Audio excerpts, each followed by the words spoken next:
안녕하세요. 저는 30대 후반을 들어서고 있는 남자입니다. 오랜 기간 연애를 했고 결혼을 준비 중입니다. 하지만 이별 또한 준비 중입니다. 아니, 고소 준비를 해야 하는 건지 참. 저희의 첫 만남은 5년 전입니다. 같은 직장에서 만나게 되었죠. 보자마자 그녀에게 첫눈에 반했습니다. 동그란 눈에 짙은 눈썹, 분홍색 입술이 참 매력적인 친구였습니다. 같은 부서에서 저의 사수였던 그녀는 모든 게 친절했습니다. 잘 웃어주며 하나하나 차근차근 알려주며 누구에게나 친절하고 착하던 모습에 한 번 더 반하게 되었죠. 하지만 그녀가 연애 중인 걸 알고 있었기에 대시는 하지 못하고 소갈이만 하고 있었습니다. 시간이 흘러 저희는 일반 직장 동료들보다는 조금 가깝고 적당한 거리감이 있는 사이가 되었습니다. 주 5일을 8시간 정도 붙어 있다 보니 가능한 일이었죠. 거기다가 같은 성남동에 살고 있었습니다. 걸어서는 꽤 걸리지만 차로 10분 정도 거리에 위치한 곳이라 출퇴근길에 몇 번이고 마주친 적도 꽤 있었죠.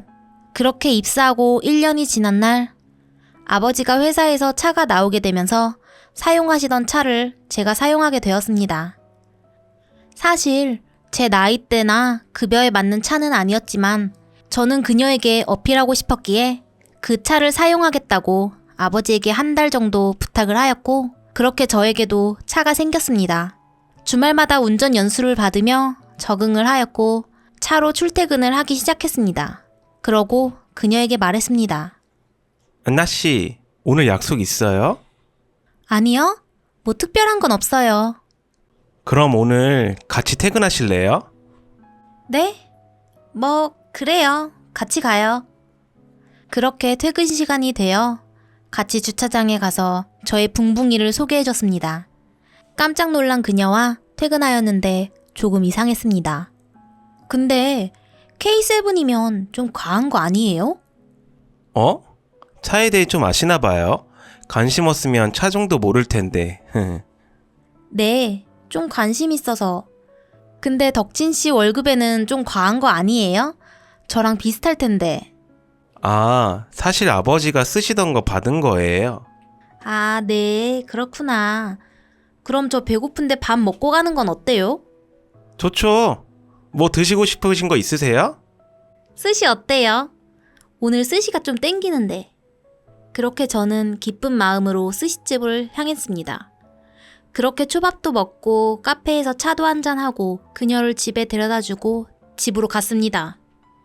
하지만 조금 의아했던 마음이 생겼습니다. 보통 차 종류나 가격대까지 아는 여성분은 그리 많지 않을 것 같은데 그녀는 잘 알고 있었고 차를 보고 바뀐 그녀의 태도였죠. 그래도 저는 그녀의 환심을 산 것 같아 기뻤습니다. 그렇게 하루 이틀 퇴근을 같이 하며 사적인 대화들도 많이 하게 되었으며 제가 먼저 카풀을 하자고 제안했습니다. 어차피 같은 회사, 같은 부서이고 제가 반한 여자이니까요.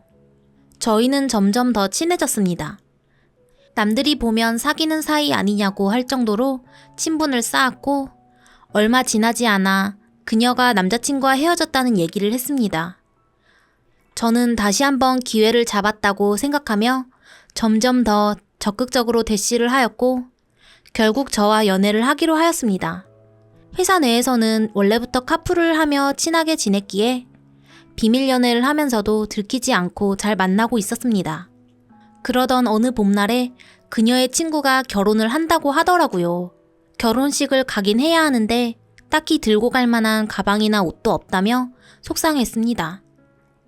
얼른 돈 모아서 명품백 하나 장만하고 싶다며 얘기를 하는데 이게 사달라는 말인지 정말 열심히 일해야겠다는 건지 잘 모르겠더라고요. 그러고 보니 그녀의 생일도 얼마 남지 않아서 정말 많이 고민했습니다. 흔히 말하는 명품백들의 가격은 보통 직장인들의 월급 정도부터 가격이 시작됐잖아요. 만난 지 1년도 안 됐던 시기였기에 정말 많이 고민하고 결국은 생로랑백을 샀습니다. 그러고 그녀의 생일날 가방을 줬죠. 참 많이 좋아했습니다. 그녀가 웃으니 저도 좋았습니다. 무리하긴 했지만 정말 저도 기뻤습니다. 결혼식 때 꼭 하고 가겠다며 좋아하더라고요. 그 미소가 너무 보기 좋아서 저는 선물에 집착하게 되었고, 지금 생각해보면 이때가 제일 큰 문제였던 건 아닐까 하는 생각을 해봅니다. 그 다음 선물로는 24K 커플링을 샀고 목걸이도 샀습니다. 이벤트성으로 해줬어야 하는데 그녀의 미소가 너무 좋아서 자주 샀습니다. 쇼핑몰에 구경 갔던 날에는 구두를 신고 오더라고요. 한 바퀴 돌고 나니 발이 아프다고 합니다. 간단한 운동화를 사려고 했는데 발렌시아가 쪽을 보더라고요. 결국 거기서 운동화를 샀습니다. 물론 저의 돈으로요. 어느 날은 빨간 지갑이 돈이 들어온다며 지갑을 사고 싶다는 식으로 얘기를 하더라고요. 같이 매장으로 들어가 빨간 구찌 지갑을 샀습니다. 일반 중소기업 월급쟁이 월급으로는 감당이 안 됐습니다. 하지만 저희 집이 조금 사는 편이라 아직 아버지 카드를 조금씩 쓰고 있었거든요. 여자친구도 그 사실을 알고 나서부터는 조금 더 요구를 하기 시작했습니다. 하지만 그녀가 밥도 사고 커피도 사고 기름값을 내는 경우도 많아 금전적으로 불만은 결코 없었습니다. 단지 저희 부모님에게 죄송스러운 마음뿐이었죠. 제가 좋아하는 여자이니 좋다고 하는 건 모두 해주고 싶었거든요. 그렇게 1년, 2년 연애를 이어나갔고 그 해쯤에 저는 더 좋은 조건의 회사로 이직하게 되면서 사내 연애를 끝내고 각자 다른 회사를 다니게 되었죠. 3년차 연애 중이던 때에 여자친구에게 조심스럽게 결혼에 대해 얘기했지만 항상 대답을 회피했습니다. 아직 어린 나이이기에 조심스럽다는 여자친구의 의견을 최대한 존중했습니다. 저도 결혼이라는 문화는 여자가 더 손해본다는 생각을 갖고 있었거든요. 경력 단절에 아이라도 생기면 본인의 이름이 아닌 누군가의 엄마로서의 인생이 돼버리니까요. 저는 그녀의 의견을 최대한 존중해줄 생각이 있었습니다. 그녀가 먼저 말을 꺼내기 전까지 기다려주자는 생각을 하면서 시간을 보냈습니다. 그러던 어느 날 중고시장이 큰 유행이 되어버렸습니다.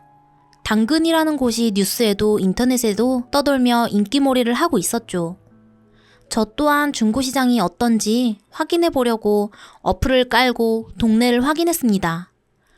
근데 거기서 목걸이 하나를 발견했는데 제가 여자친구한테 선물해줬던 목걸이와 같은 디자인이었습니다. 처음에는 그냥 반가운 마음에 클릭해봤는데 심장이 덜컥 내려앉았습니다. 제가 여자친구의 안나의 A, 제 이름의 덕진에 D를 떼서 AND라고 각인을 하고 선물을 해줬었거든요. 그 각인이 똑같이 박혀 있었습니다. 그 목걸이 상품을 올린 사람이 써놓은 얘기는 희소 가치가 있다. AND라는 것은 ING 의미기에 멋진 각인이라며 글을 써놨는데 제가 했던 말 그대로 써서 올려놨습니다. 혹시라는 생각을 하였지만 믿고 싶지 않았습니다. 그날은 그냥 우연이겠지 하는 생각으로 넘겼습니다. 그렇게 시간은 흘렀습니다. 하지만 당근에서 봤던 목걸이는 너무 찝찝했습니다. 그러고 보니 그녀가 그 목걸이를 안 하고 다니는 것 같더라고요. 그렇게 데이트할 때마다 그녀를 스캔해봤는데 보면 볼수록 제가 사준 선물들이 보이지 않는 것입니다. 이상했습니다.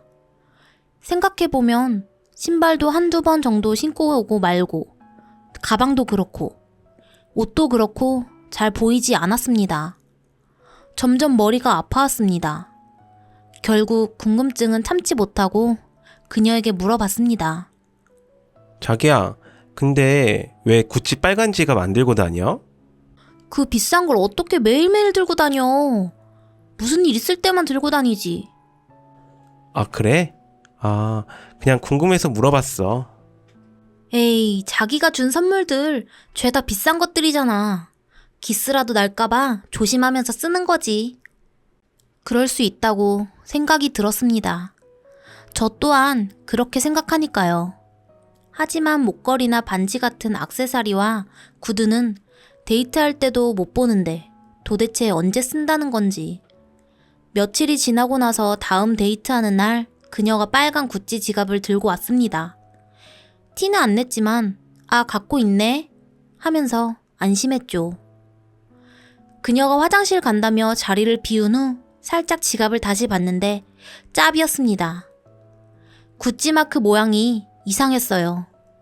멀리서 보면 티가 안 나는데 가까이 들고 보니 그때 사준 거랑 느낌이 아예 다르더라고요. 티낼 수 없었습니다. 갑자기 턱 하고 가라앉은 느낌을 받았지만 그녀에게 왜 구찌가 짭이냐고 따지고 싶었지만 참았습니다. 그리고 집으로 돌아와 한참을 생각했습니다. 당근마켓에 다시 들어가 확인했습니다. 아직 목걸이가 있었습니다. 바로 친구에게 전화를 하여 잃어버린 목걸이가 당근에 올라와 있는데 구매 좀 해달라고 부탁했습니다. 친구도 승낙해줬으며 그 물건을 바로 구매해주기로 하였습니다. 다음날 친구가 약속 장소에서 목걸이 판매자를 기다렸고 저는 멀리 숨어서 지켜보고 있었습니다. 제발 아니길 기도했지만 그녀가 나왔습니다. 이런저런 대화를 나누고 친구와 현금 거래를 하였고 친구가 제 여자친구에게 물어봤습니다. 그냥 궁금하다며 연인과의 각인 같은데 왜 파시는 거냐고. 그랬더니 그녀가 헤어졌다고 이젠 필요 없다고 했답니다. 그리고 친구가 어디선가 저 여자를 본 것 같은데 연예인이냐고 묻더라고요. 머쓱하게 웃으며 친구에게 아니야 고마워 이제 내가 해결할게 라고 말하고 목걸이를 받아 돌아섰죠. 이리 뒤집어보고 저리 뒤집어봐도 제가 선물해준 목걸이였습니다. 집에서도 계속해서 생각을 해봤지만 이해가 되지 않았습니다. 도대체 왜 이러는 걸까? 무슨 일인 건가? 돈이 없는 건가? 혼자 이런저런 생각을 해도 도저히 이해가 안 되는 겁니다. 그리고 저는 결심했습니다. 그녀에게 직접 물어보기로요. 하루 이틀 정도 지나고 데이트를 잡았습니다. 그녀의 집 앞에서 기다리고 있었고 그녀가 나왔습니다. 안녕. 오빠, 내가 예약한 레스토랑 엄청 맛있대. 빨리 가자. 오늘 특별한 날인데 내가 준 선물들 하나도 안 하고 왔네? 에이, 무슨 특별한 날. 빨리 가자. 자기야, 나 배고파. 그 전에 자기야, 물어볼 게 있어. 솔직하게 대답해줘. 뭐야, 무섭게. 뭔데? 집에 있다고 했던 내가 준 선물들 좀 볼 수 있을까? 집 앞이니까 집에 가서 봐도 되고 직접 들고 나와도 되고 기다릴게. 무슨 소리야, 그게. 집에 엄마 아빠 다 계시는데 어딜 들어와. 그럼 들고 나와도 괜찮아. 기다릴게. 갑자기 왜 그러는데. 나중에 들고 나올게. 빨리 가자. 나 배고파. 그거 확인하기 전까지는 안 움직일 거야. 야, 너 무슨 선물 좀 줬다고 생색내냐? 아, 왜 그러는데 갑자기? 생색? 내가 생색 낸다고? 자, 내가 선물해준 목걸이 말 돌리지 말고 이 상황에 대해 설명해줘. 이게 뭐야? 왜 이게 너한테 있어? 우연찮게 당근에서 받고 아무리 봐도 내가 선물해준 목걸이 같았어. 혹시나 하고 친구 시켜서 이 목걸이 구매하라고 했고 그 현장에서 나도 지켜보고 있었어. 각인까지 똑같고 내가 준 선물이 맞더라. 자, 내 상황 설명해줬고 너도 말해봐. 아, 몰라. 나 집에 갈래. 그대로 그냥 뒤돌아서 집으로 갔습니다. 어이가 없었습니다. 왜 자기가 화를 내는 건지 이 상황을 이해시키던가 무슨 일이 있었는지 얘기해줘야 하는 거 아닌가요? 제가 선물해준 것만 차 한 대 값은 될 텐데 저런 태도라니 너무 화가 났습니다. 계속 전화했지만 받지 않았기에 저도 집으로 돌아갔습니다. 다시 전화를 해도 안 받더라고요. 그래서 상황 설명하기 전까지 연락하지 마라고 문자를 보내놨습니다. 한 일주일 정도 지난 후에 연락이 왔습니다. 카페에서 보자니까 자기도 창피한 건지 차에서 얘기하자더라고요.